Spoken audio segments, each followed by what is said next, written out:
यहाँ भी हल्का सा भाई इसका माइक जरा ठीक करें आप। माइक वाले भाई इसका आवाज जरा साफ करें। सुभान अल्लाह कितना लोग बोलना जानते हैं, जरा सुभान अल्लाह बोल के दिखाएं। हुजूर फरमाते हैं, जैसे कि आजकल आप देख रहे हैं ना, लोग सुभान अल्लाह कहते हैं तो मौलाना लोगों की वजह से, ये मौलाना कह रहे हैं तो कह दो चलो। उनकी नियत में वो सवाब वाली बात नहीं रहती। लोग कहते चलो मौलाना कह रहे हैं, हल्का जानते हैं, कहते चलो कह दो।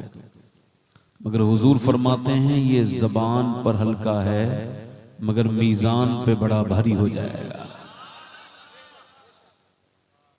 यानी सुभान अल्लाह की ताकत का हाल ये है। हुजूर फरमाते हैं जब ये तुलेगा ना कयामत के दिन तो तेरे सारे अमालों पे भारी हो जाएगा। ये मेरे दोस्त बैठे हैं, मेरे भाई बैठे हैं, अल्लाह सबको सलामत रखे। कुछ बातें आपसे अर्ज करनी हैं, अल्लाह ताला मुझे हिम्मत और हौसला अता करे कि मैं आपको अपनी बात पहुंचाऊं। ये कमेटी वाले बड़े नेक लोग हैं जिन्होंने खैर की नीयत से इस प्रोग्राम को किया है, और नीयत जब साफ होती है तो मंजिल भी करीब आ जाती है और आसान हो जाती है। हमारी बहनें तशरीफ रखती हैं, हमारे भाई तशरीफ रखते हैं, माशाअल्लाह।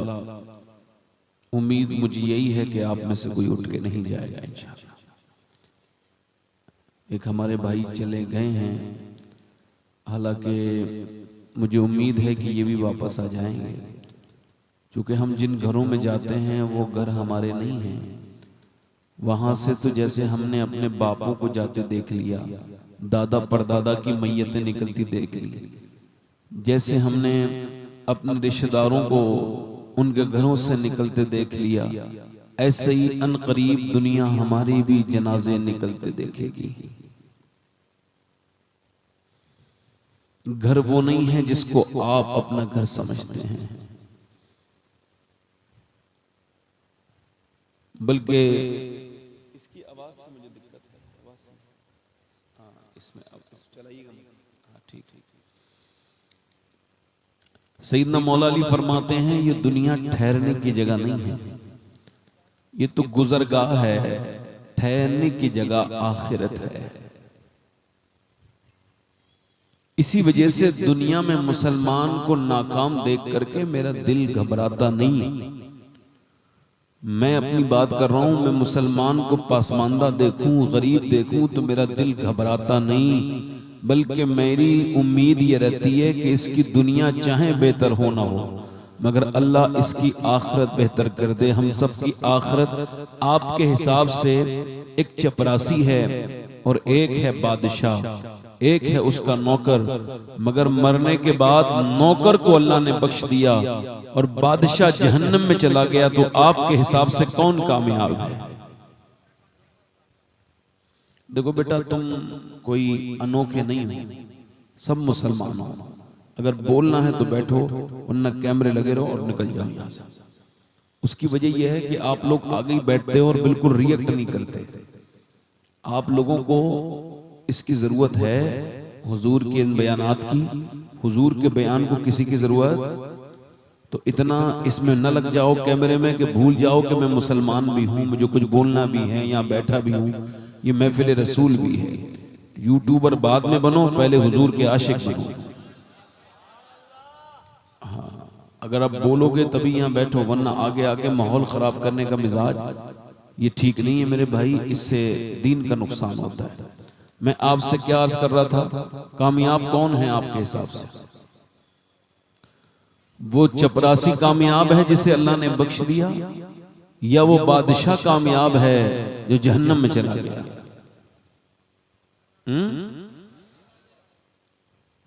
आप अगर आपको मौका मिले तो आप क्या बनना चाहेंगे?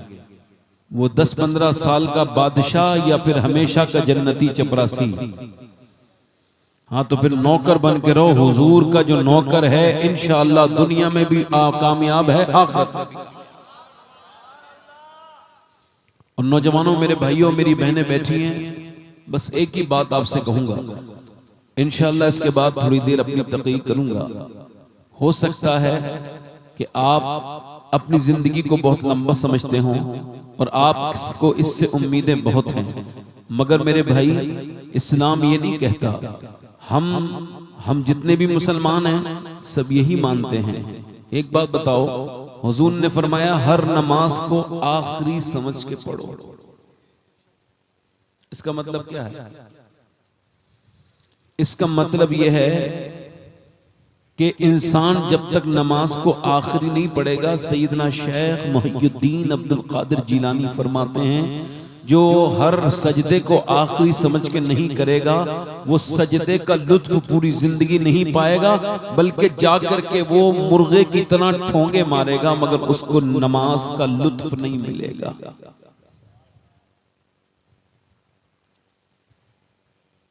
इसका लुत्फ जानना है, इसका मजा जानना है नमाज का, तो इसका मजा आपको वही मोमिन बता सकता है जिसको अपनी मौत करीब नजर आती हो। हजरात, रिवायतों में आया है, लिखा है कि जब मौत का फरिश्ता आता है, अल्लाह के रसूल फरमाते हैं ये कब्रिस्तान वाले रश करते हैं, कब्र वाले जिंदा लोगों पर रश करते हैं। यानी रश जैसे मिसाल के तौर पर अगर आप आसमान में परवाज करना नहीं जानते, उड़ना नहीं जानते, तो आप सिवाय उड़ने वाले परिंदों को देख करके रश करने के और कुछ नहीं कर सकते। जो इंसान कर नहीं सकता उस पे क्या करता है? रश। दुनियावी एतबार से देखा जाए तो मोमिन रश करता है और जो बेकार इंसान होता है वो हसद करता है। हुजूर फरमाते हैं मुर्दे कब्र वाले ये जिंदा लोगों पे रश करते हैं और एक दूसरे से कहते हैं देखो हम अल्लाह का जिक्र नहीं कर सकते, मगर ये लोग चाहें तो अल्लाह का जिक्र कर सकते हैं। अब मेरी बात समझ आ रही है आपके? नहीं? बुजुर्गों ने लिखा है कि जब मौत का फरिश्ता आता है और आकर के इंसान के करीब बैठता है, हम लोगों को ऐसा लगता है कि ये जो बुजुर्गों का ये किस सिलसिले प्रोग्राम है, इस्लाम, चलो ठीक है। अब उर्स का प्रोग्राम होता तो मैं यहीं पे कहीं आया था तो तकरीर में इस्लाई करता हूँ, ऐसी कर रहा करके चला गया। तो वो हमारे भाई जने हैं कि नहीं, क्या नाम है उनका, नदीम भाई, नईम भाई, वो उन्होंने कहा कि हमारे दिन दूसरे लोगों ने तो कहा अच्छी प्रोग्राम तो अच्छा रहा, तो एक साहब ये बोले कि भाई जिस वली का उर्स था उसका तो मौलाना ने कोई जिक्र ही नहीं किया, पूरी बारात गुजर गई, दूल्हे के जिक्र ही नहीं हुआ। तो मैंने उसका जवाब ये था, भाई ये कौन सी बात कर रहे हैं आप, ऐसा क्या बात करते हैं कि दूल्हा का जिक्र नहीं हुआ? अरे जिसमें मदीने वाले ताजदार का जिक्र हो गया हो, फिर कौन से दूल्हा का जिक्र उसमें बचा? वो कौन से जंगल में पढ़ के आया था आदमी जो इस तरह की बात करता है? अल्लाह उनको समझ अता फरमाए। तो मैं आपसे अर्ज कर रहा था, जरा दोनों हाथ उठा के बोलो जरा सुभान अल्लाह। तो जब मौत का फरिश्ता आता है तो वो जब उसकी रूह निकालने वाला होता है, उसकी आंखों से देख के फैली की फैले रह जाती है। हालांकि मौत बड़ी सख्त है, नौजवानों को ऐसा लगता होगा कि मौत आएगी तो बड़ा हमारे पास पता चलेगा, कोई मोबाइल में ओटीपी आएगी या कोई हमें नोटिफिकेशन मिलेगी तब हम तौबा कर लेंगे। नहीं नहीं नहीं, मौत तो ऐसी है कि अभी मेरे एक बड़े करीबी इंसान महमूद भाई बंबई में, अल्लाह उनके बेटे की उनको सब्र अता करे कि उनका बेटा अपने दोस्तों के साथ ऐसे दरिया में नहाने चला गया और फिर वो डूब गया, और डूबने के बाद रात गुजर गई, एक दिन डूबा रहा, सुबह को जब उसकी लाश मिली तो इस हाल में थी कि उसका बाप उसको पहचान नहीं पा रहा था। एक 18 साल का जवान, उसने सोचा भी नहीं होगा कि उसे मौत आ जाएगी, उसने कभी इस पर गौर नहीं किया होगा कि उसको मौत आ जाएगी। या वो लड़का जिसका वीडियो वायरल हुआ अपनी बुलेट पे चल रहा है और बुलेट ने उसको इतना भी मौत ने उसको मौका नहीं दिया कि गाड़ी रोक लेता और अपने कानों से वो लीड निकाल लेता जिसे वो गाना सुन सुन के चला रहा था। उसकी मौत ने ऐसा अटैक आया कि बुलेट वहीं गिर गई और वो जो समझता था कि वापस घर जाऊंगा, उसको इसका कभी ख्याल भी नहीं आया होगा जब वो घर से निकला होगा कि आज वापस मैं घर नहीं आऊंगा बल्कि पोस्टमार्टम हाउस जाऊंगा और फिर शाम के वक्त में मुझे कब्र के अंदर डाल दिया जाएगा। मेरा किस्सा खत्म, मेरी कहानी खत्म, मेरे आमाल यहां से शुरू और ऊपर से मिट्टी, ऊपर से तख्ते, अब दुनिया मुझे छोड़ के चली जाएगी। उसने सोचा भी नहीं होगा। और कितने जनाजे निकलेंगे तो नौजवान कहेंगे चलो तौबा कर लिया। मौत तुमको मोबाइल बंद करने का मौका भी नहीं देगी। मेरे अपने मुशाहिदे के एतबार से इस वक्त के सबसे बड़ा फितना ये मोबाइल है। इस मोबाइल ने तन्हाइयां बर्बाद करके रख दी। इस मोबाइल ने कम्युनिकेशन गैप का हाल यह है कि एक घर में रहने वाले 5 लोग आपस में बात नहीं करते, बीमारों की तरह मोबाइल पकड़े हुए हैं। और मौत कभी मोबाइल का बटन भी हिलाने नहीं देती। जब तुझे मौत आएगी तो टच भी नहीं करने देगी।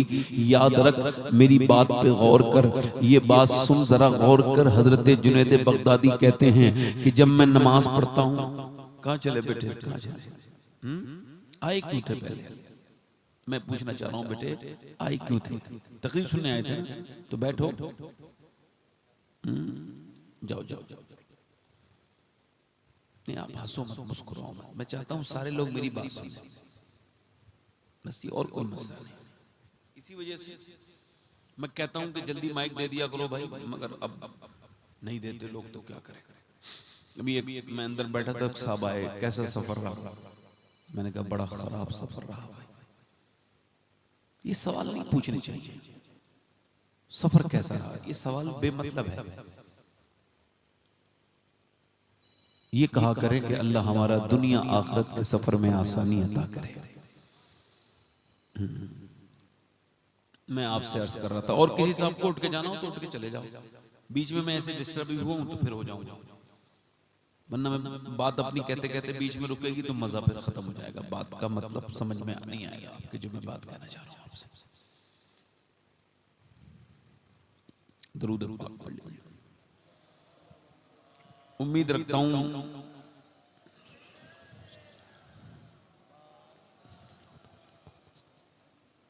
मैं उम्मीद रखता हूं कि आप लोग इंशाअल्लाह ताला अब मेरी बात समझ गए होंगे, अब उठेंगे नहीं इंशाअल्लाह। तो मैं आपसे क्या अर्ज कर रहा था, यही कि मेरे भाई जुनैद बगदादी कहते हैं जब मैं नमाज पढ़ता हूं तो मेरी तसव्वुर ये होता है कि काबे के सामने खड़ा हूं, या काबे मेरे सामने। उसके बाद मेरा दूसरा तसव्वुर ये होता है कि मैं जो खड़े होकर नमाज पढ़ रहा हूं वो पुल सिरात पर नीचे जहन्नम की आग है, जरा सा हिला तो गिर सकता हूं, तो हिलता झुलता नहीं।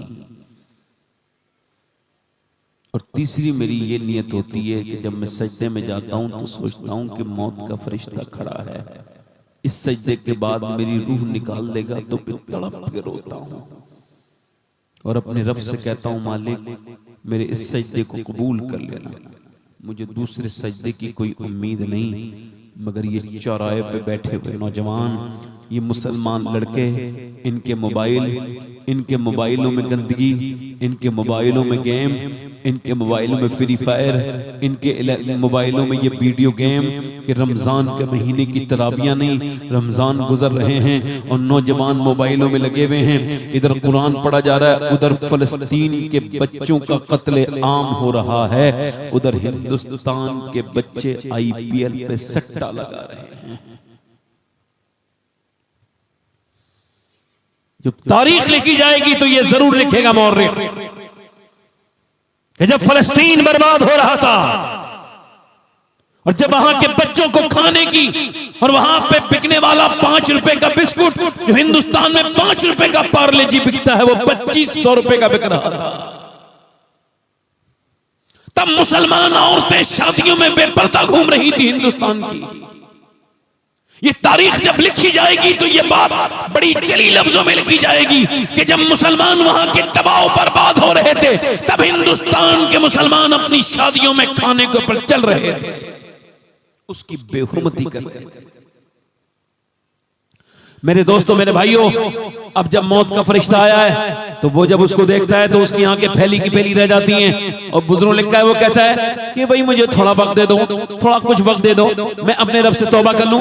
कहा अब वक्त तुझे मजीद नहीं मिल सकता। कहा क्यों नहीं मिलेगा? कहा तूने सारा वक्त जाया कर दिया। कहा कुछ घड़ियां दे दो, कुछ मिनट दे दो। कहा सारी घड़ियां बर्बाद कर दी। इसका मतलब यह है कि मौत इंसान को बदलने का वक्त नहीं देती, मौत इंसान को अपना हाल बदलने का वक्त नहीं देती। अब जिस हाल में मरना चाहते हो वही हाल बना लो, मौत इंतजार नहीं करेगी तुम्हारा कि तुम संजीदा हो जाओ, मौत इंतजार नहीं करेगी कि तुम तौबा कर लो। नहीं, मौत जब आएगी तो लम्हे भर का मौका नहीं मिलेगा। गौसुल आजम फरमाते हैं कि मौत हाल बदलने नहीं देती है। जिस हाल में मरना चाहते हो वही हाल बना लो। अब अगर फिल्में देख के मरना चाहते हो तो फिल्में देखते रहो, और अगर तुम गुनाह करके मरना चाहते हो तो गुनाह करते रहो, और अगर तुम वीडियो गेम देखते देखते मरना चाहते हो तो वीडियो गेम देखते रहो। जिस हाल में रहोगे मौत उसी हाल में आएगी। जो जिस हाल में होता है मौत वैसी आती कि नहीं आती है? अब अपना हाल बदलो।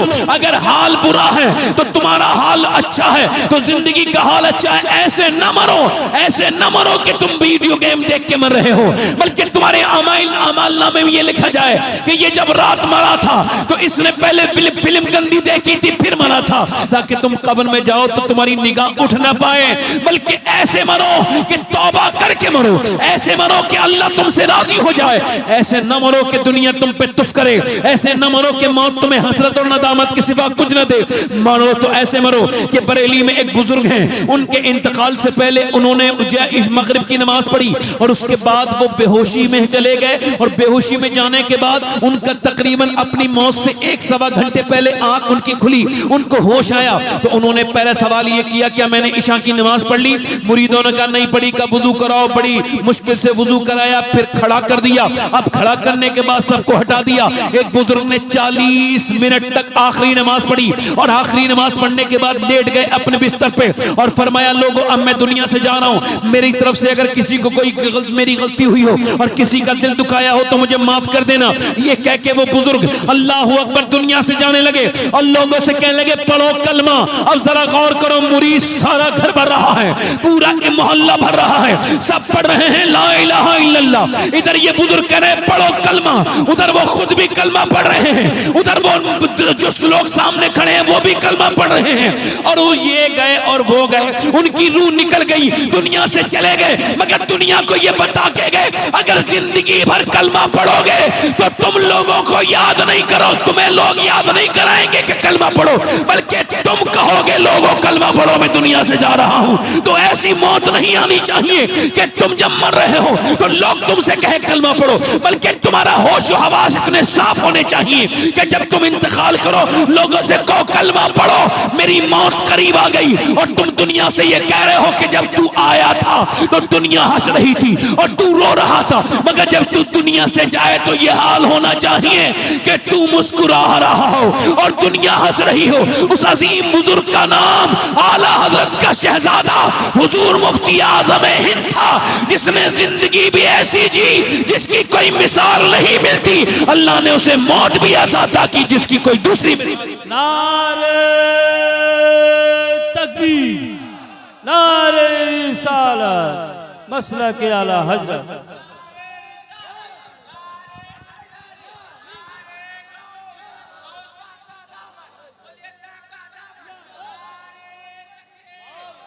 मरने से पहले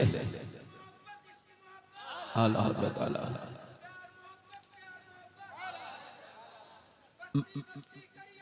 ताजु शरीयत, मरने से पहले मरने से पहले मेरे दोस्त, मेरे भाई, मेरे नौजवान, तुझसे गुजारिश है ये बता, तेरी आंखें, तेरे लहजा तो बताता नहीं, हम सबको बर्बाद कर दिया इस मोबाइल ने। लोगों ने क्या कहा, हम बाइकआउट कर रहे हैं। इधर देखो भाई, जरा मोबाइल में ना लगे रहो, मेरी तरफ देखो, मेरी तरफ देख के तकरीर सुनो, ठीक है? नीचे को सर झुका के नहीं, मेरी तरफ देख के तकरीर सुनो। मैं जो बात आपसे कह रहा हूं, आपने जो है ना कोका कोला पीना छोड़ दिया, अच्छी बात है, हम तो पीते ही नहीं। आप इजराइल के प्रोडक्ट का आप बाइकआउट करना चाहते हैं, कोका कोला छोड़ दिया, थम्स अप छोड़ दी। लोगों ने रील बनाने के लिए 50-100 रुपए की थम्स अप खरीदी, उसको फाड़ा और फेंक दिया, और वो कहते हैं हमारी बड़ी नफरत है इजराइल से, इजराइल से बड़ी नफरत है। ठीक है, ये अच्छी बात है, आपने ये किया, मैं आपकी इस बात पे शक नहीं कर रहा हूं, मगर आप मुझे ये बताएं, क्या मैकडोनल्ड, सिर्फ मैकडोनल्ड और KFC भी छोड़ दिया? ठीक है, KFC, मैकडोनल्ड, कोलगेट और ये दुनिया के जो प्रोडक्ट हैं यही इजरायली प्रोडक्ट है, इनका बाइकाट है। ठीक है, आपने कर दिया। मैं कहता हूं ये बेहतरीन बाइकाट करना है, ये कोई बाइकाट नहीं है कि जिंदगी यहूदियों की तरह बस उनके खाने पीने की चीजें छोड़ दी। बेहतरीन बाइकाट ये है कि यहूदियों के यहां पर्दा नहीं होता है, मैं अपनी बीवी को पर्दा कराऊंगा, ये बाइकाट है। यहूदियों के लिए नाच गाने होते हैं, मैं नाच गाने की महफिल में शिरकत नहीं करूंगा, ये बाइकाट है।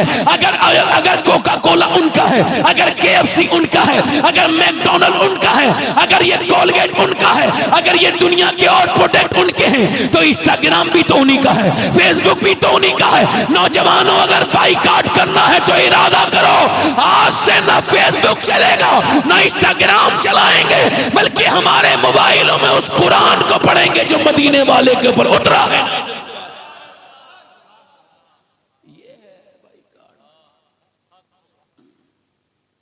ये बाइकाट क्या है? तुमने कड़वा कड़वा, थू थू और मीठा मीठा, यहूदियों की तरह चेहरे, यहूदियों की तरह पैंट, यहूदी की तरह शर्ट, यहूदी की तरह चेहरा, और बाद में कह रहे हो यहूदियों का बाइकाट।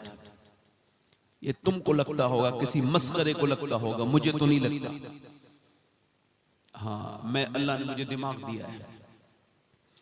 हुजूर ने बाइकाट का यही हुक्म दिया कि तुम मूछें छोटी करो और दाढ़ियां बढ़ाओ, और यहूदियों नस्रानियों की तरह ना करो। जरा दिल लगा के बोलो, जरा सुभान अल्लाह, मुस्कुरा के बोलो, आ जाइए,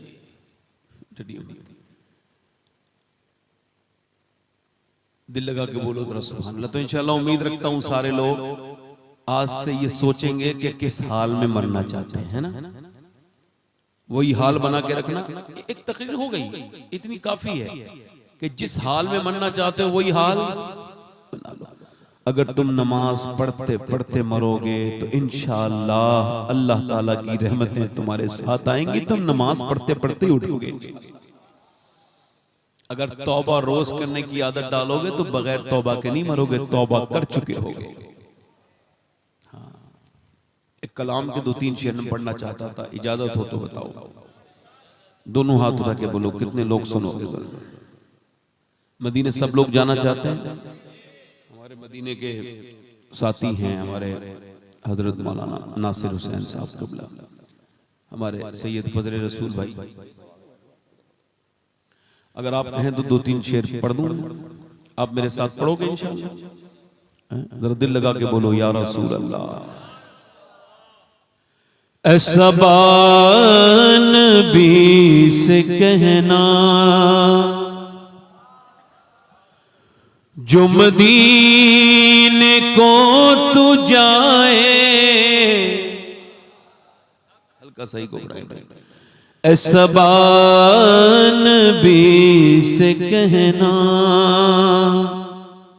हमारे शायर इस्लाम जो के मुजाहिद मिल्लत की सरजमीन से तशरीफ लाए हैं, बहुत नेक इंसान है, बहुत अच्छी नात उन्होंने पढ़ी। मेरी उनकी तरह तो आवाज नहीं, मगर फिर भी पढ़ रहा हूँ, दिल लगा के बोले जरा सुभान अल्लाह। ऐसा नबी से कहना जो मदीने को तू जाए, सबा नबी से कहना, जो मदीने को तू जाए, तेरे दर की आरज़ू में ये दीवाना मर न जाए, तेरे दर की याद। इस आवाज को बढ़ाएं जरा, ये शेर दूसरा मिसरा पढ़िए। तेरे दर की आरज़ू में ये दीवान। अगर पीछे वालों की आवाज आ जाए तो फिर थोड़ी देर पढ़ूंगा, वरना नहीं। जरा पीछे वाले भी इसी मिसरे को मेरे साथ पढ़ें जरा, ठीक है? पढ़ने का भी सवाब मिले और आपको सुनने का भी सवाब मिले। पढ़ें। तेरे दर की आरज़ू में ये दीवान।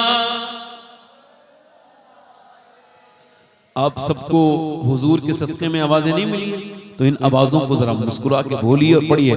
तेरे दर की आरज़ू में ये दीवान, तेरे दर की आरज़ू में। और तेरे गम में काश सरवर मेरी जिंदगी ये गुजरे, तेरे गम में काश सरवर मेरी जिंदगी ये गुजरे, और मुझे मौत भी जो आए तेरे शहर ही में आए, मुझे मौत भी जो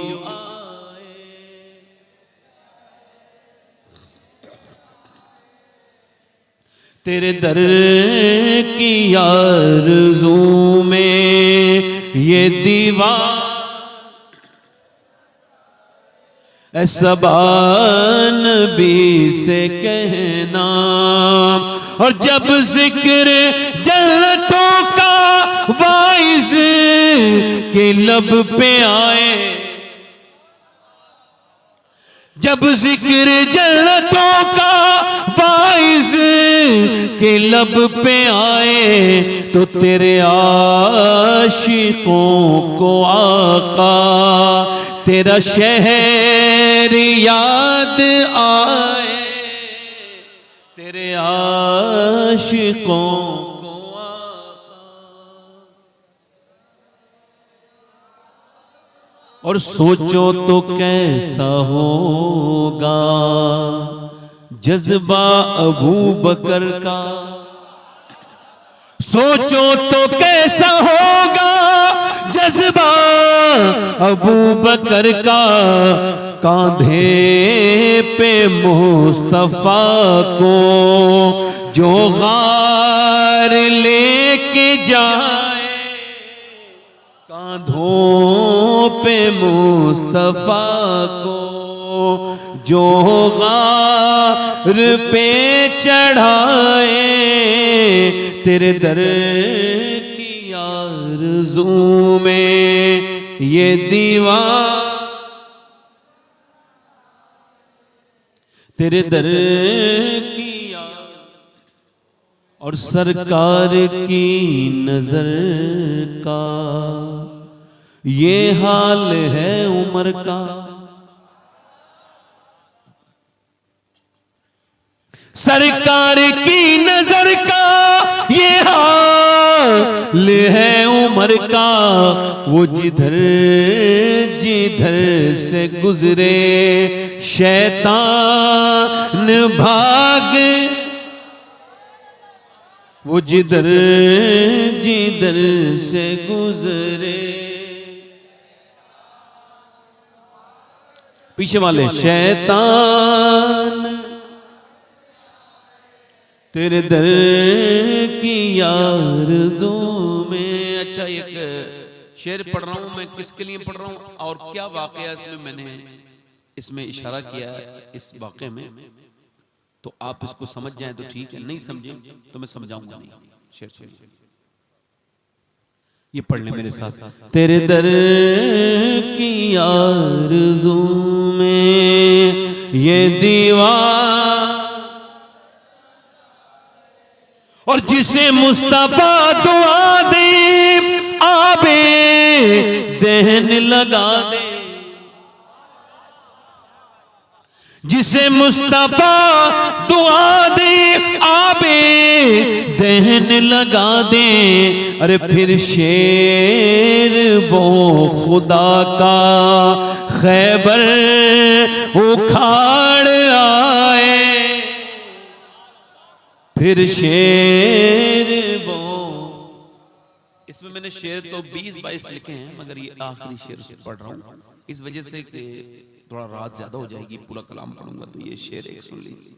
अपनी उन बहनों की नजर है जिन्हें गीबत करने का वक्त है, फालतू बातें करने का वक्त है, जिन्हें सब सारे कामों का वक्त है, टीवी देखने का वक्त है, सीरियल देखने का वक्त है, अपने आदमी का खून खौलाने उसको गुस्सा दिलाने का वक्त है, मगर अगर वक्त नहीं है तो नमाज पढ़ने का वक्त। उन औरतों के लिए शेर है, आप जरा मेरे साथ पढ़ लें। तेरे दर की आरज़ू में ये दीवार और बेटी वो मुस्तफा की कितनी अजीम तर है, मेरे मुस्तफा की बेटी कितनी अजीम तर है, जो इशान में सर झुकाए और फज्र में उठाए, में सर झुकाए।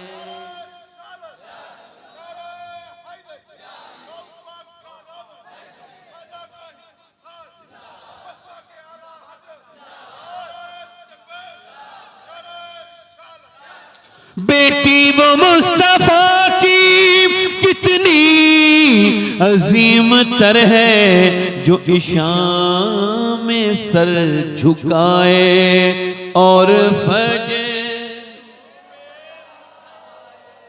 जो इशान में सर झुकाए और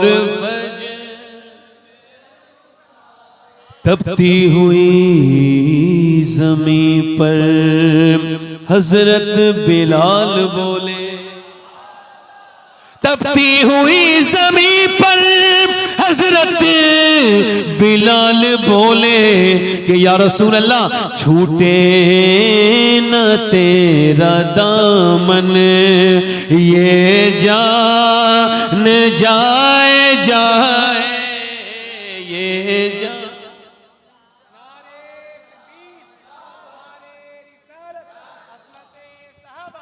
छूटे न तेरा दामन, ये जान तेरे दर की आरज़ू में ये दीवार। और ये अपना शेर मैं आप लोगों की नजर कर रहा हूं, इसमें भी समझाऊंगा नहीं शेर किसके लिए का, आप समझ जाए तो सुभान अल्लाह, नहीं कहें तो शायरी का मतलब ही नहीं समझाया जाए तो। शेर सुनिए।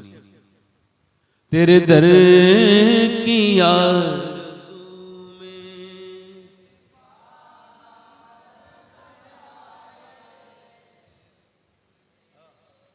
तेरे दर की आरज़ू में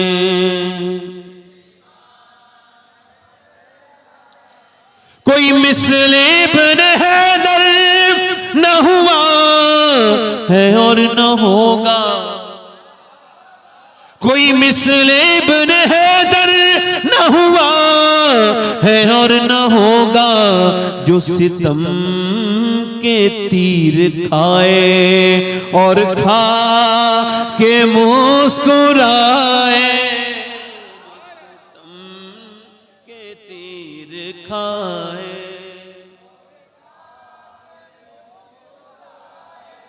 तेरे दर की आरज़ू में ये दीवार, और जब खुदकुशी के आगे सूरत नजर न आए। मुसलमान को खुदकुशी नहीं करनी चाहिए, किसी को भी नहीं करना चाहिए, मुसलमान को नहीं करनी चाहिए। उसकी वजह यह है कि खुदकुशी वो करे जिसे कोई उम्मीद बाकी ना बची हो। जब आपको लगे ना अब कोई उम्मीद नहीं है और हार गए जिंदगी से, खुदकुशी के अलावा कोई सूरत नहीं है, तो फिर क्या करना है आपको? शेर सुने। जब खुदकुशी के आगे सूरत नजर ना आए, ये मशवरा है मेरा, सजदे में सर झुकाए। मशवरा मेरा, सजदे तेरे दर की आरज़ू में ये दीवार। हर आशिक़ नबी से कहता हूँ ये शबाहत, हर आशिक़ नबी से कहता हूँ मैं शबाहत। अरे जिसे देखनी हो जन्नत, वो मदीना देख, जिसे देखनी हो जन्नत। तेरे दर की आरज़ू में, कितना अच्छा पढ़ रहे हो आप लोग, पढ़ो। तेरे दर की आरज़ू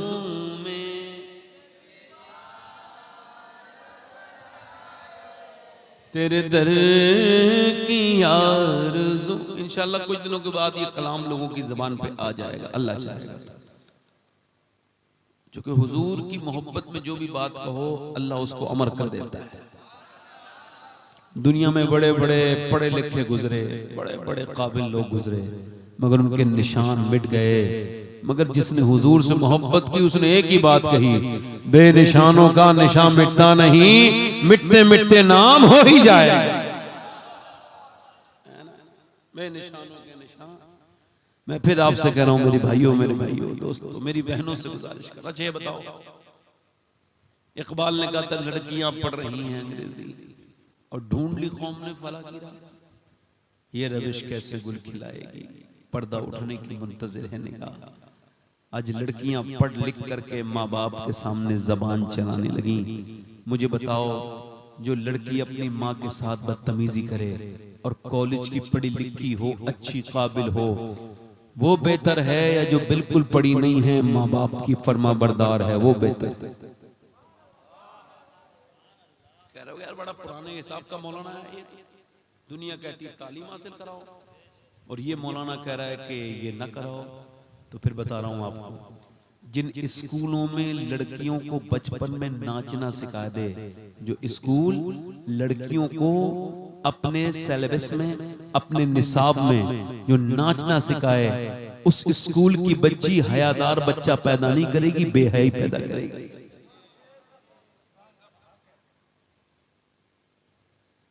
अगर बुरा लग रहा हो तो कोई बात नहीं है, मैं पुराने मिजाज का हूं। हाँ अल्लाह का शुक्र है, मेरा बाप दादा भी गैरत वाला था, मैं भी गैरतमंद हूं, बेगैरत नहीं। फैशन के और तरक्की के नाम पर अपनी बहन बेटियों की नुमाइश करने वाला इस जमाने का कामयाब इंसान नहीं है। मदीने से आवाज जो आए हम तो वही मानते हैं। दुनिया चाहे कुछ भी कहे, जिसके घर की औरतें बेपर्दा हैं, मदीने वाला उसे दयूस कह रहा है, तो हम भी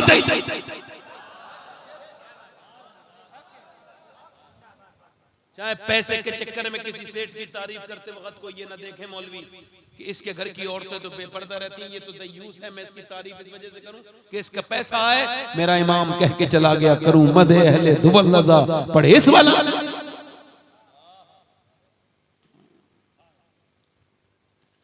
दिल लगा के बताओ मुझे, सोच समझ के बताओ, दिल से बताओ।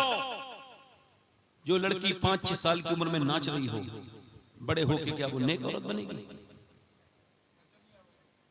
क्या बात है, बनेगी नहीं? बनेगी नहीं। ये बताओ तालीम से नाचने का क्या मतलब है? मगर उसने कहा था सलाहुद्दीन अय्यूबी से, सुन सलाहुद्दीन, अब हम तुमसे जंग वंग नहीं लड़ेंगे, तलवार की जंग हार गए, हमारी औकात नहीं कि मुसलमानों से लड़ सके। इनका मुकाबला कर सकें। का फिर का हम इनके अंदर से वो ताकत छीन लेंगे। का कौन सी ताकत? का जो इनके बुजुर्गों में थी। जरा तवज्जो तो करें, जरा गौर तो करें। मिस्र में मुसलमान जा रहे हैं, मुसलमानों का एक काफिला है पूरा। इधर हजरत खालिद इब्न वलीद से कहा गया, उधर औरतें हैं हुस्न की मलका, वो खड़ी हैं और उन्होंने ये मुसलमानों को चैलेंज किया है, अगर मुसलमान बगैर देखे इन औरतों को निकल जाए तो हम उससे ये झगड़ा नहीं करेंगे, लड़ाई नहीं करेंगे, ऐसे सब कुछ दे देंगे। बोलो क्या ख्याल है? हजरत उमर को लिखा गया, हजरत उमर ने कहा एक ही बात है, बस ये सोच के गुजरो और कुरान की आयत याद करा दी, ये पढ़ पढ़ के गुजरो। मियां मुसलमान वो हुस्न की मलिकाएं, मिस्र की हसीनाएं अपने जिस्मों को बरहाना करके खड़ी हैं और मियां मुसलमान नीचे को नजर करके जा रहे हैं, एक की भी नजर नहीं बहकी, सबने नजरें नीची कर ली। या इलाही रंग लाए जब मेरी बेबाकियां, उनकी नीची नीची नजरों की हया का साथ हो। मुसलमान यूं ही निकल गए। यहूदियों ने कहा ये बताओ क्या मामला है, कौन सा नशा करके आए थे ये मुसलमान कि हसीनाओं को इन्होंने नजर उठा के नहीं देखा। और इंस्टाग्राम पे अपनी आंखें गंदी करने वाले और इंस्टाग्राम की लड़कियों को लंबी लंबी उनको लाइक करके मुसलमान नाम रख करके कमेंट कर करके गंदे कमेंट करके इस्लाम को बदनाम करने वाले जाहिल, तू किस बात का मुसलमान है? तू तो मेरे नबी पाक के इस इस्लाम को और इस उम्मत को बदनाम करने वाला बदतमीज है। तू तो वो बेगैरत है जिसने अपनी बेगैरती के सबूत भी सोशल मीडिया पे छोड़ दिए। गैरतमंद तो वो सहाबा थे जिनकी नजरें उठी तक नहीं, हसीनाओं को देखा तक नहीं। उनसे कहा तुम पे कौन सी नजर पड़ी है जो तुमने नजरें उठा के भी नहीं देखा? तो उन सहाबा ने कहा था अब मेरी निगाहों में जचता नहीं जैसे मेरे सरकार हैं। गैरतमंद माओ ने गैरतमंद बच्चे जने थे, गैरतमंद माओ ने गैरतमंद बच्चे। वो मुसलमान औरतें थी। देखो मुसलमान की दो कैटेगरी मिलेंगी तुमको, अब देख लेना इस बात को, मेरी ध्यान देना। एक तो मुसलमान लड़की वो है, उससे कितना ही कहोगे कपड़े तंग पहनना हराम है मगर मानेगी नहीं। उससे कहो आप कि मेरी बहन ये फिटिंग का लिबास पहनना ये हराम है मगर नहीं मानेगी। मेकअप करके जाएगी शादी में, अपने आदमी के लिए मेकअप करना जायज था, उसे वही बगैर धुला हुआ मुंह दिखाएगी, वही पुराने कपड़े, और जब वो जाएगी तो मेकअप के साथ जाएगी। उससे कोई कितना ही मना करे, उसे कोई समझाए तेरी आस्तीन ये खुली भी है, तुझे खबर है मसला क्या है? मसला ये है, उलमा लिखते हैं कि अगर औरत वुजू करके अपने हाथ धोए वुजू करते वक्त और गैर मर्द उससे देख रहा है तो हुक्म यह है कि वो अपना हाथ ना दिखाए बल्कि तयम्मुम से नमाज पढ़े, यानी तयम्मुम करे, अपना हाथ ना खोले, ये खोलना। और तूने अपने हाथ ऐसे ही खोल दिए, आदि आस्तीन कपड़े पहन लिए, वो सबसे लड़ लेगी, झगड़ लेगी, झगड़ा करेगी मगर पर्दा नहीं करेगी। एक औरत तो वो है, उससे कितनी आप कोशिश करें वो पर्दा करने के लिए तैयार ही नहीं है। और दूसरी एक लड़की और है, वो कॉलेज के बाहर खड़ी है, उससे बहस हो रही है। मैनेजमेंट कह रहा है पहले अपना हिजाब उतार, हिजाब उतारेगी तभी तुझे पेपर देने देंगे। वो कहती है नहीं उतारूंगी, वो कहेगा फिर तेरा ये एग्जाम छूट जाएगा। उसने उठाया वो पेपर वाला, उसके पेपर एग्जाम पेपर और मुंह पे दे के मारे और कहा ले अपने पास रख, मैं तुझे राजी करने के लिए दुनिया में नहीं आई बल्कि मैं तो आमना के लाल का कहना मानने के लिए। लड़कियां दो हैं, एक तो पर्दा करने के लिए तैयार नहीं, दूसरा छोड़ने के लिए तैयार नहीं, और दोनों मुसलमानों की लड़कियां। ठीक है मेरी बात समझ रहे हो? एक तो वो है जो पर्दा करेगी नहीं, चाहे झगड़ा कर लो, लड़ाई लड़ लो, बेगैरत है, माँ बेगैरत, इसकी नानी बेगैरत, ये खुद बेगैरत, बेशरम है। इसको घुटन लगती है पर्दा करने में, इसको शर्म नहीं आती अपने जिस्म का नुमाइश करने में। हुजूर फरमाते हैं आखिरी जमाने में औरतें ऐसे कपड़े पहनना शुरू कर देंगी कि वो कपड़ों के बावजूद बरहना नजर आएंगी, बगैर कपड़ों के नजर आएंगी। यानी ये फिटिंग का लिबास हराम है, सख्त हराम है।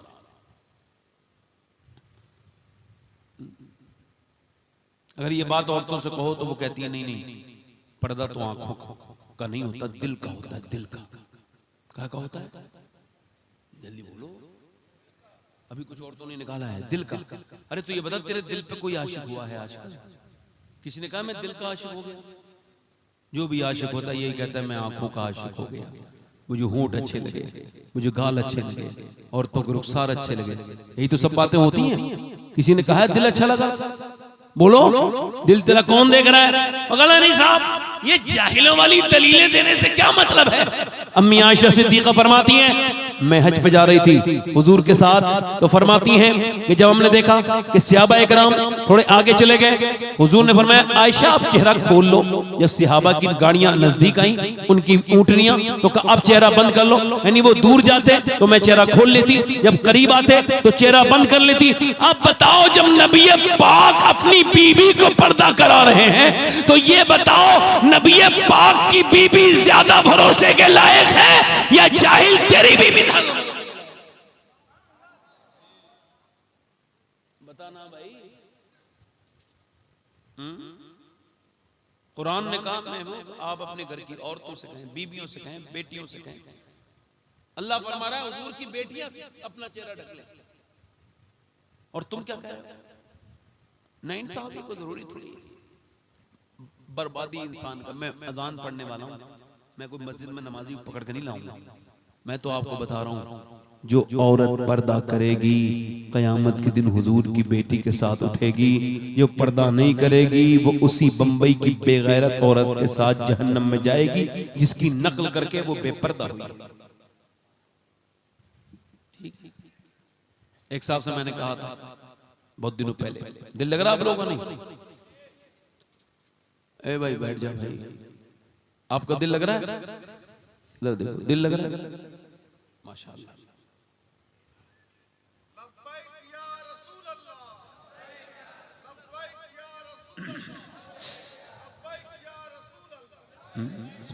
सुनो सुनो, एक साहब से मैंने कहा भाई अपनी बेटी को आप पर्दा कराएं। अच्छा मैं आपको एक बचपन कहने लगे वो, मैं कहा ये 10 साल की हो गई, अजीब चल रहा है ना इर्तिदाद। लड़की इस्लाम छोड़ रही हैं, गैर मुस्लिमों के साथ पार्कों में घूम रही हैं। वो एक बाइक पर मुसलमानों की लड़कियां गैर मुस्लिमों के बाइक पर बैठी हैं। किसने बिठाला है बताओ? इसके बाप ने बिठाला अपनी बेटी को जो वक्त पे शादी नहीं कर पाया।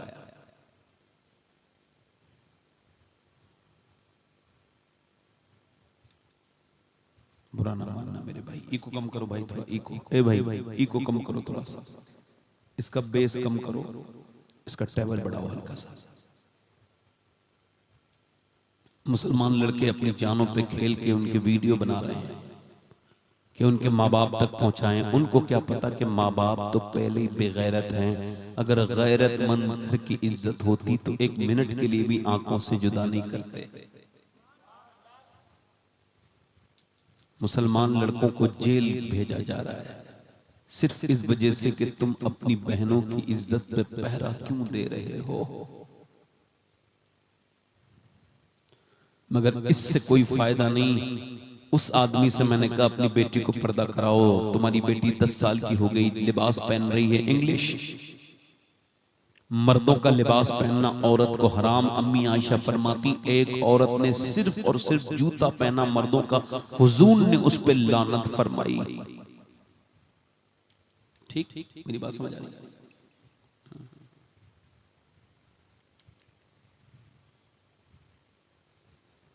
जब मैंने उससे कहा तो उसने कहा आप अपना काम कीजिए, मुझे अपनी बेटी पे भरोसा है।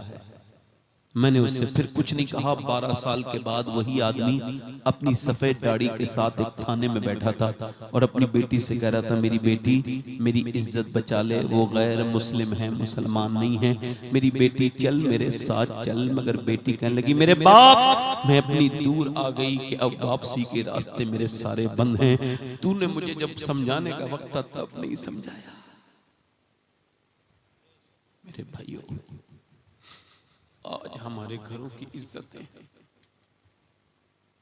जिनको कल तक जिनकी माओं को दादियों को किसी ने नहीं देखा, आज इस इंस्टाग्राम और फेसबुक की बदतमीजी ने उनको पूरी दुनिया में नाचने वालियां बन गई। आज पूरी दुनिया उसको देख रही है।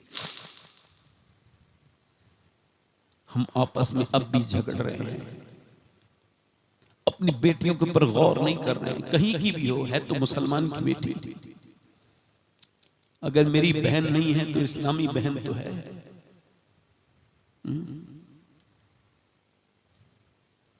अगर बचपन में पर्दा करा दिया होता, 6 साल की एक बच्ची मदीने में कुरान पढ़ रही है, मेरी बहनें सुने, उसकी वालिदा ने देखा कुरान पढ़ते पढ़ते बेटी के सर से दुपट्टा सरका है, तो माँ आई, आकर के सर पे दुपट्टा रखा, जैसी दुपट्टा रखा बेटी ने अपनी माँ से कहा, अम्मी जान आपने मेरे सर पे दुपट्टा क्यों रखा? तो फरमाया मेरी बेटी इस वजह से नाना नाराज हो जाएंगे, जो बच्ची सर पे दुपट्टा नहीं रखती उससे नाना नाराज हो जाते हैं। ये बात अभी पूरी नहीं हुई है कि उस बच्ची ने रोना शुरू कर दिया। इसके कौन नाना थे? ये कौन थी जिसने अपना काम छोड़ के अपनी बेटी के सर पे दुपट्टा रखा? हालांकि 6 साल की बच्ची पे पर्दा फर्ज नहीं है, तो मैं आपको बताऊं वो पर्दा रखने वाली सर पे वो भी अजीम खातून थी, और जो ये कुरान पढ़ रही थी ये भी कोई आम नहीं थी, ये वही थी जिसका बाप कुरान का सबसे बड़ा आलिम है, ये वही थी जिसके भाई ने कुरान पढ़ा है, वो भी नेज़े पे चढ़ के पढ़ा है। ये हुसैन की बहन ज़ैनब थी, हसन की बहन ज़ैनब थी, अली की बेटी ज़ैनब थी, फातिमा ज़हरा की लख्ते जिगर ज़ैनब थी। ये मेरे मुस्तफा जाने रहमत की नवासी और खदीजतुल कुबरा की नवासी सैयदा ज़ैनब कुबरा।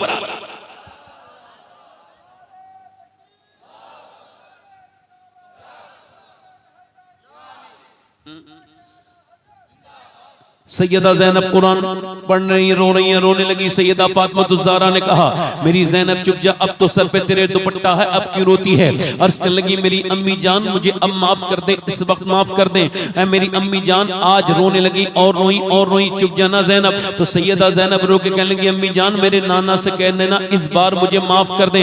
अगली बार ज़ैनब सर कटा देगी मगर सर पे से दुपट्टा नहीं हटाएगी। फिर करबला में जब सैयदा ज़ैनब के बच्चे शहीद हो गए, तवज्जो है, बच्चे शहीद हो गए, उनकी लाशें नेज़े पर चढ़ा दी गई, उनके भाई के सर को नेज़े पे चढ़ा दिया गया और उनके सर से चादर छीन ली गई। तो उन्होंने फिर मदीने की तरफ मुंह करके कहा मेरे नाना, मेरी बेटियों, मेरी बहनों, तुम भी होगी, क़यामत जब होगी तो वो ज़ैनब भी होगी, वो होंगी जिनके बच्चे, जिनके भाई सब शहीद हुए, फिर भी इन्होंने न करबला का मैदान गवा है कि अली की बेटी की एक वक्त की नमाज कज़ा नहीं हुई उस सारी इम्तिहान के दौरान। मगर जब सर पे से दुपट्टा छीन लिया तो मदीने की तरफ मुंह किया और कहा मेरे नाना मैं वही ज़ैनब हूं जब मैं पैदा हुई थी तो आपने गोद में लेके और रोए थे, और आपकी आंखों के आंसू जब मेरे चेहरे पे गिरे तो मेरी माँ ने पूछा था अब्बा आप ज़ैनब को देख के रोते क्यों हैं? तो आपने फरमाया था ज़ैनब का चेहरा बिल्कुल अपनी नानी खदीजा की तरह है, इसके चेहरे को देख के आज मैं वही ज़ैनब, सर से दुपट्टा छीन लिया, अब मेरे पास बाल हैं, मैंने बालों से अपना चेहरा ढक लिया। फिर हजरत अली की तरफ चेहरा किया और कहा मेरे बाबा अली मैं वही ज़ैनब हूँ जब मदीने में, जब मक्के में, कूफे में चलती थी तो आप फरमाते थे मेरी बेटी के पाँव के निशान मिटाते जाओ, हसन हुसैन जाओ अपनी बहन के पाँव के निशान मिटाओ, मैं नहीं चाहता कि मेरी बेटी के पाँव के निशान भी कोई देखे।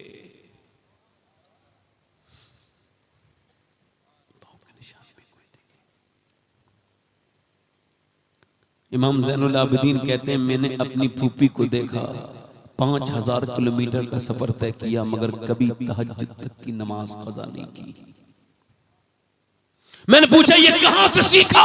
फरमाने लगी और किसी से नहीं, अपनी मां फातिमा से सीखा। हज़रात अगर आपकी इजाजत हो थोड़ी देर और बोल दूं, 1 घंटा तो मुझे हो गया है। आगे से याद रखा करें कि थोड़ा सा जल्दी से किया करें ताकि लोग थक के उठने लगते हैं, किसी को पेशाब लगने लगता है, किसी को कोई हाजत होने लगती है। अब ज्यादा हम सख्ती भी नहीं कर सकते आप लोगों पे, इस वजह से अर्ज कर रहे हैं। हमारा भी दिल परेशान होता है कि हम भी बड़ा लंबा सफर तय करके आए तो हमें भी माइक जल्दी क्यों नहीं दिया गया? चलो ये चलो इस पे सबर भी कर लो, चलो कोई बात नहीं। तो लोग फिर उठ के जाने लगते हैं तो और तबीयत बिगड़ने लगती है। कि मैं तो इसे बड़ी दिल से बात कर रहा था, मगर इस आदमी ने दिल लगा लिया होता तो कुछ भूल जाता कहाँ बैठा है। अगर आदमी का दिल लग जाए ना तो फिर उसे कुछ याद रहता नहीं है। मगर अब जो एक आदमी 50 साल का गुनहगार हो उसे एक तकरीर में कैसे कोई बदलेगा? अल्लाह बदले तो बदले, अल्लाह चाहे तो आधी तकरीर से बदल दे, हर शब्द को कुदरत रखता है। मैं अपनी बात पूरी करके और आपके सामने खत्म करता हूं बात। इसी वजह से कहता हूं मेरे भाई, अपनी बहन बेटियों को दीन सिखाओ, और दीन अगर होगा तो आपके घरों में बरकतें आएंगी, रहमतें आएंगी। क्या कहा उन्होंने? ये भूख, ये प्यास, ये बच्चे, ये इस नेज़े पे सर चढ़े हुए हैं मगर फिर भी नमाज नहीं छोड़ रही है। तो उन्होंने यही कहा सैयदा ज़ैनब ने, मैंने किसी और से ये नहीं सीखा, अपनी वालिदा सैयदा फातिमा से सीखा है। अच्छा, हुजूर की बेटी ने क्या सिखाया? मेरे दोस्त इधर बैठे हैं, मेरी बहनें बैठी हैं, मेरी बेटियां बैठी हैं, इनमें से कोई मेरी एक बहन अगर आज से शरई इस्लामी पर्दे का नियत कर ले तो उसके जूतों की जो मिट्टी है मैं कहूंगा, चाहूंगा कि अपने इमामे से हटाऊं, साफ करूं और उसको फिर हुजूर की बेटी में, उसकी बारगाह में, सैयदा खातून जन्नत की बारगाह में ये पैगाम लेके जाऊं कि रात के 1:30 बजे के वक्त एक औरत आपकी बात सुन के बदली थी, आपका नाम सुन के बदली थी। तो मेरा दिल कहता है हुजूर की बेटी की तुरबत से आवाज आएगी, अगर ये अपने मोहल्ले में मेरा नाम सुन के बदली है तो कयामत के दिन फातिमा इसको जन्नत में लेके जाएंगी। अगर मेरी बहनें जाए, कौन हुजूर की बेटी है, कौन खातून जन्नत है? एक दिन हुजूर ने कुछ कान में कुछ कहा, सैयदा फातिमा के तो रोने लगी, फिर कान में कुछ इरशाद फरमाया तो मुस्कुराने लगी। हुजूर का विसाल हो गया। अम्मा आयशा सिद्दीका कहती हैं गम का दौर था। मैंने पूछा फातिमा ये बताओ अब्बा ने क्या कहा था कान में जो आप रोने लगी थी, और फिर क्या फरमाया जो आप मुस्कुराने लगी? तो फरमाया मेरे अब्बा ने मुझसे कहा मैं दुनिया से पर्दा कर लूंगा ऐ मेरी फातिमा। तो मैं रोने लगी और बहुत रोई। जब मेरे अब्बा ने फिर कहा मेरी बेटी न रो, सबसे पहले तुम मुझसे मिलोगी, तो फिर मैं मुस्कुराने लगी। अपनी मौत की खबर सुन के अगर दुनिया में कोई मुस्कुराया है तो वो हुजूर की बेटी सैयदा फातिमा है। हुजूर की बेटी सैयदा, जल्दी बोलो, फातिमा है, खातून जन्नत है सलामुल्लाह तआला अलैहा। हुजूर के विसाल के बाद 6 महीने तक मुस्कुराई नहीं। उम्र है हुजूर की बेटी की कितनी? 25 या 26 साल, बस तकरीबन इतनी ही, इससे ज्यादा नहीं है। हजरत अली रज़ी अल्लाह तआला अन्हु कहते हैं वो 6 महीने तक मुस्कुराई नहीं। फरमाते हैं एक दिन, और फिर क्या कहती थी, क्या फरमाती थी?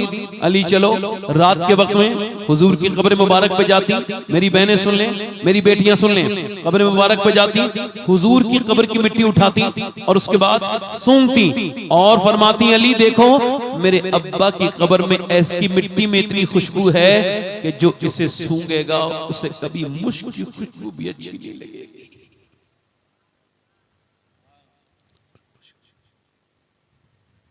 अनस इब्ने मालिक से कभी फरमाती थी अनस तेरे दिल ने कैसे गवारा कर लिया कि मेरे अब्बा को तूने मिट्टी में छुपा दिया।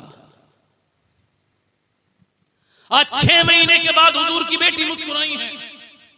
हजरत अली कहते हैं मैं आया, मैंने देखा मुस्कुरा रही है, और मुस्कुरा के क्या कर रही है? कभी इमाम हसन को, कभी इमाम हुसैन को, कभी सैयदा ज़ैनब को, इन्हें निलाया, हसन को निलाया, हुसैन को निलाया, ज़ैनब को निलाया, कपड़े पहनाए, बात सीधे करने लगी। मैंने कहा क्या हुआ? कहने लगी आज मुस्कुराती है, तबीयत ठीक है? कहने लगी अब्बा को मैंने ख्वाब में देखा है, मेरे अब्बा को ढूंढ रहे थे। मैंने पूछा अब्बा क्या ढूंढते हैं? तो मेरे अब्बा ने फरमाया फातिमा कुछ और नहीं ढूंढ रहा हूं, तुमको ढूंढ रहा हूं। इसका मतलब यह है अली मैं दुनिया से आज चली जाऊंगी।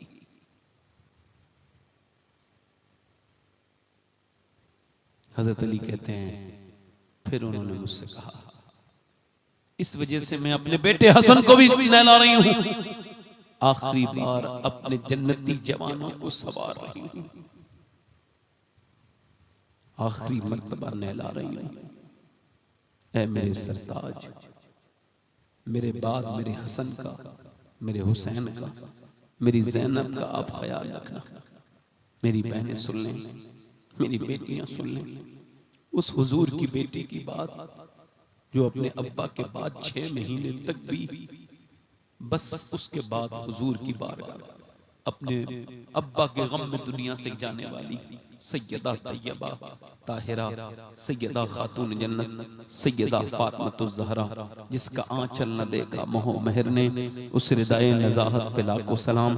फिर कहते हैं हजरत अली, फिर मुझसे कहा, ऐ मेरे सरताज आप मुझे माफ करें। क्या हुआ? कि मेरे अब्बा ने फरमाया था, फातिमा अली आज तो मैं तुम्हें रुखसत कर रहा हूं, मगर जब मिलो मुझसे तो इस हाल में मिलना कि अली राजी हो, तो आप ऐसा करें कि मुझे माफ कर दें, जो मुझसे गलतियां हुई हैं। हजरत मौला अली फरमाते हैं, मैंने कहा आप कैसी बात करती हैं, आप मुझे माफ करें। 2 मिनट का वक्त है आप लोगों के पास? माशाअल्लाह।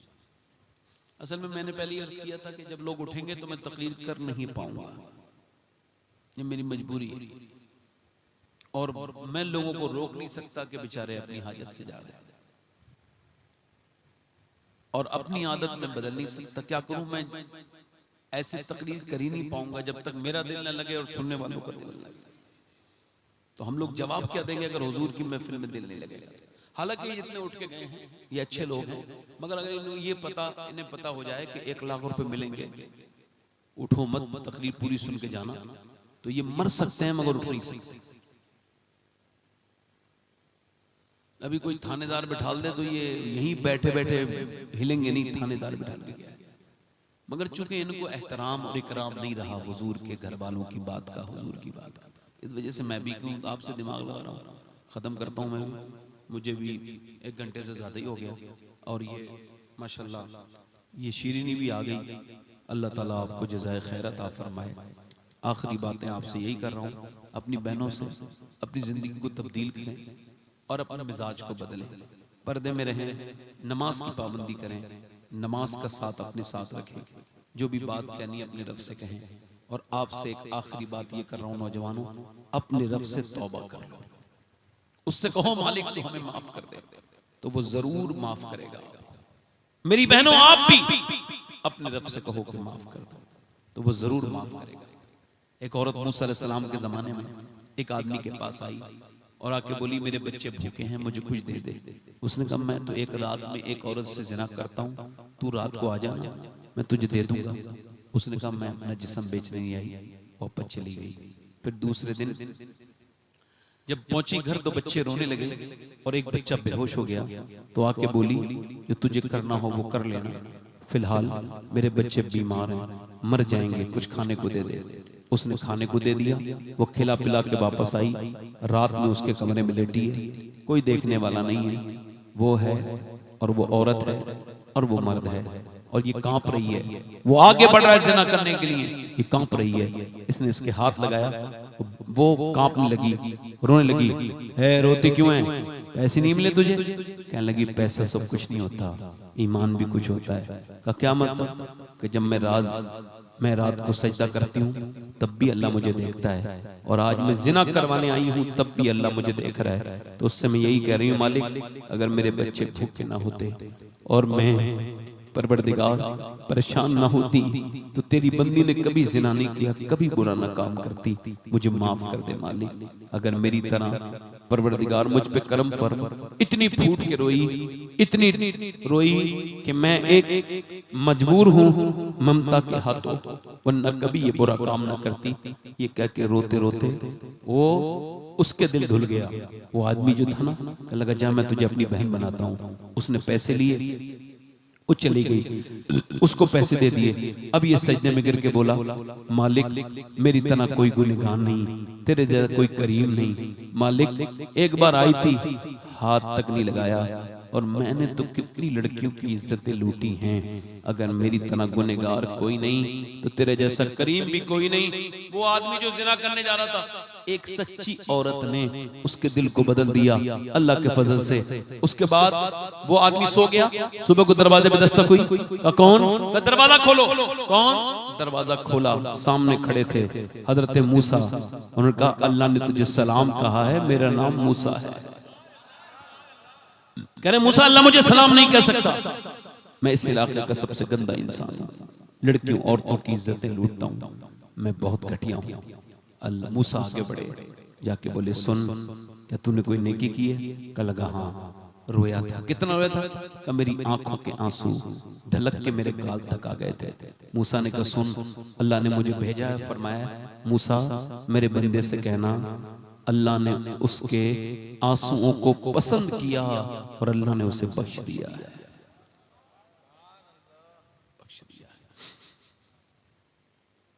मेरी बहनें हैं, आप भी बैठे।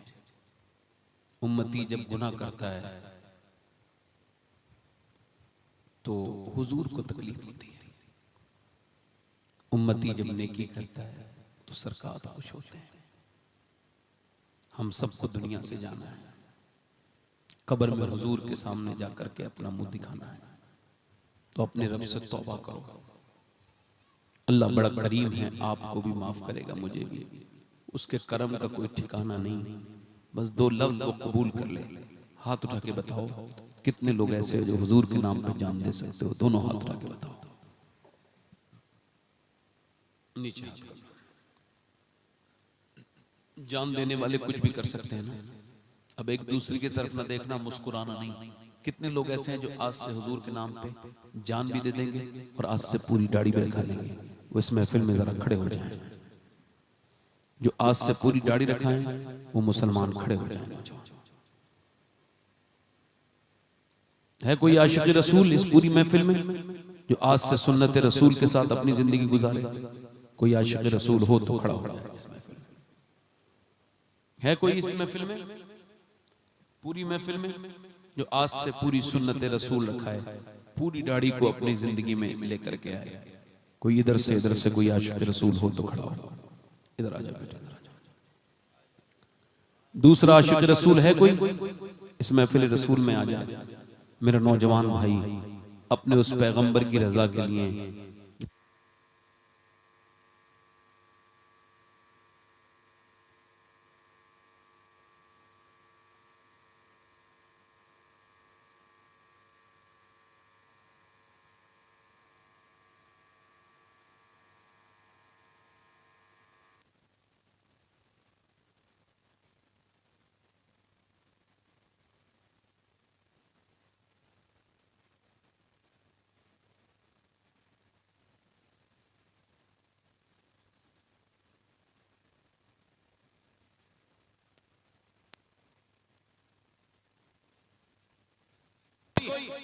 दूसरा है कोई इस महफिल में, इस नबी का आशिक, सरकार का चाहने वाला, आज से जो अपने रब से तौबा करे और पूरी सुन्नत रखाए? दूसरा कोई आशिक रसूल है इस महफिल रसूल में? आओ पूरी दाढ़ी कर लेना, दाढ़ी छोटी है तुम्हारी। विराट कोहली वाली नहीं, मौला अली वाली दाढ़ी रखाना है। आओ माशाअल्लाह। ये देखो दाढ़ी कटी हुई है, दाढ़ी पूरी रखनी चाहिए इंशाल्लाह। दो हो गए। तीसरा आशिक रसूल है कोई सुन्नत रसूल वाला? इधर से कोई है आशिक रसूल? इधर से कोई गुल बाकी रहेगा ना चमन रह जाएगा, पर रसूलुल्लाह का दीने हसन और हम सफीरों बाग में हैं, कोई दम का चहा, हम सफीरों बाग में हैं, कोई दम का चहा, बुलबुलें उड़ जाएंगी, सूना चमन रह जाएगा। तीसरा है कोई आशिक रसूल, तीसरा इस महफिल में आगे पीछे से दीवाना आशिक, हुजूर का आशिक, मेरे आका का आशिक दीवाना, कोई तीसरा आशिक रसूल हो मेरी बख्शिश के लिए तो एक ही काफी है। ये तो दो हो गए, मैं तो तीसरा आशिक रसूल ढूंढ रहा था जिसे अपने फैशन से ज्यादा मदीने वाले से प्यार हो। है कोई भाई? दाढ़ी कटाना मुंडाना एक ही बराबर है। अच्छी लड़की से शादी करने की सूरत यही है कि शादी से पहले दाढ़ी रखाओ, बिगड़ी हुई लड़कियों से बच जाओगे। बिगड़ी हुई लड़कियां दाढ़ी वाला पसंद नहीं करती, दाढ़ी वाला वही पसंद करती हैं जिसे मदीने वाला पसंद हो।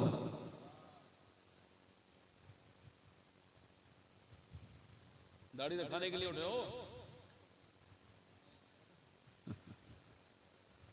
अच्छा ठीक ठीक, मैं समझा कि ये तौबा करने के लिए उठे हैं। माशाअल्लाह, चलो सुभान अल्लाह, कोई बात नहीं। मैं कह रहा था तीसरा आशिक रसूल है कोई आगे पीछे से कोई दीवाना जिसे हुजूर से मोहब्बत हो, मेरे सरकार से प्यार हो और फैशन से जो नफरत करता हो। कोई आशिक रसूल हो तो इस महफिल में खड़े होकर वादा करे इंशाअल्लाह बूढ़ी दाढ़ी रखाएगा। नहीं है कोई, चलो आप दाढ़ी रखाओगे इंशाअल्लाह, बैठ जाइए, तौबा करो मेरे साथ। अस्तगफिरुल्लाह रब्बी मिन कुल्लि ज़ंबिन व अतूबु इलैह, पढ़ जे ला इलाहा इल्लल्लाह मुहम्मद रसूलुल्लाह। मेरी जिंदगी का मकसद तेरे दी की सरफराजी में सीन मुसलमान इस्लामाजी इस्लाम जिंदाबाद, मसलक के आला हज़रत पाइंदाबाद। लक़द काना लकुम फ़ी रसूलिल्लाहि उसवतुन हसना, सदक़ल्लाहुल अज़ीम। अस्सलामु अलैकुम।